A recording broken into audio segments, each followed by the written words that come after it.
मेरी एक दोस्त है जो पढ़ाई में तो तेज है पर भगवान को नहीं मानती, तो क्या करूं मैं, दोस्ती रखूं कि नहीं रखूं? भगवान को क्यों नहीं मानती?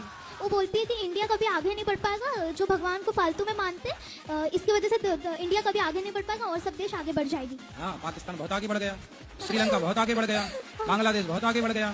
हाँ, पूछना अपनी मूर्ख सहेली से कितना आगे बढ़ गया। हाँ उससे बोलना बेटा सबसे आगे भारत ही है। जी गुरु उससे जी। बोलना सबसे आगे कौन? भारत। हाँ, सबसे आगे आज भी भारत है पूरी दुनिया में। किसमें? भगवान को मानते हैं इसीलिए। भगवान को मानते इसलिए तो आगे है।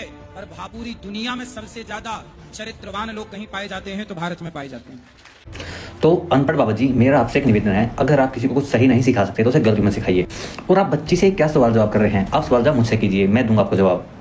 एक तो आप सभी अनपढ़ लोगों का एक कीड़ा है। आप लोग भारत का कंपैरिजन पाकिस्तान से, श्रीलंका से, बांग्लादेश से, भूटान से, ऐसे देशों से करते हैं जो हमें पता है कि वो भारत से पिछड़े हुए हैं।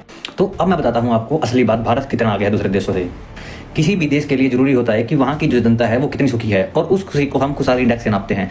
और उस खुशहाली इंडेक्स में भारत का स्थान 147 देशों में से 118वां स्थान है। ये है भारत की सच्चाई। तो और सुनो, अभी वर्तमान पर भारत पर, केंद्र सरकार पर 200 लाख करोड़ कर्जा है। अब कुछ गवार लोग, कुछ अंधभक्त लोग आके बोलेंगे कि चाइना पे भी कितना कर्जा है, अमेरिका पे कितना कर्जा है, कर्जा तो हर देश पर होता है। तो उन लोगों को मैं बात बता दूं, भारत के कुल बजट का 25 से 30% उसके सिर्फ ब्याज को चुकाने में चला जाता है। मतलब जितना पैसा हमें स्वास्थ्य विकास में लगाना चाहिए उसका हम बहुत बड़ा हिस्सा तो सिर्फ ब्याज देने में चुका रहे हैं। और ये संभव हो पाया है सिर्फ मोदी जी के राज में। और इन सबसे रुपए की कीमत बहुत तेजी से गिर सकती है, शायद आपको ना पता हो। और आप हमारे भारत का कंपेरिजन किससे कर रहे हो? पाकिस्तान से, श्रीलंका से, बांग्लादेश से। भाई वो हमारे यूपी जितने हैं, उससे क्या कंपैरिजन करोगे आप?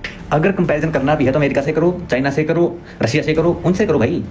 और जो ये आप बोल रहे हो कि धर्म के नाम पर, धर्म की वजह से भारत इतना आगे पहुंच गया, भाई आप लोगों ने धर्म के नाम पर इतना गंद मचा रखा है कि आपने पूरे देश का कल्याण कर दिया है।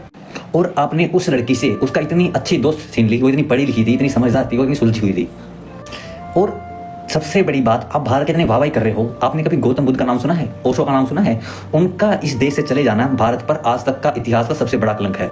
तो जो भी ये लोग मेरी वीडियो देख रहे हो, मैंने आपको भारत की असली सच्चाई बता दी।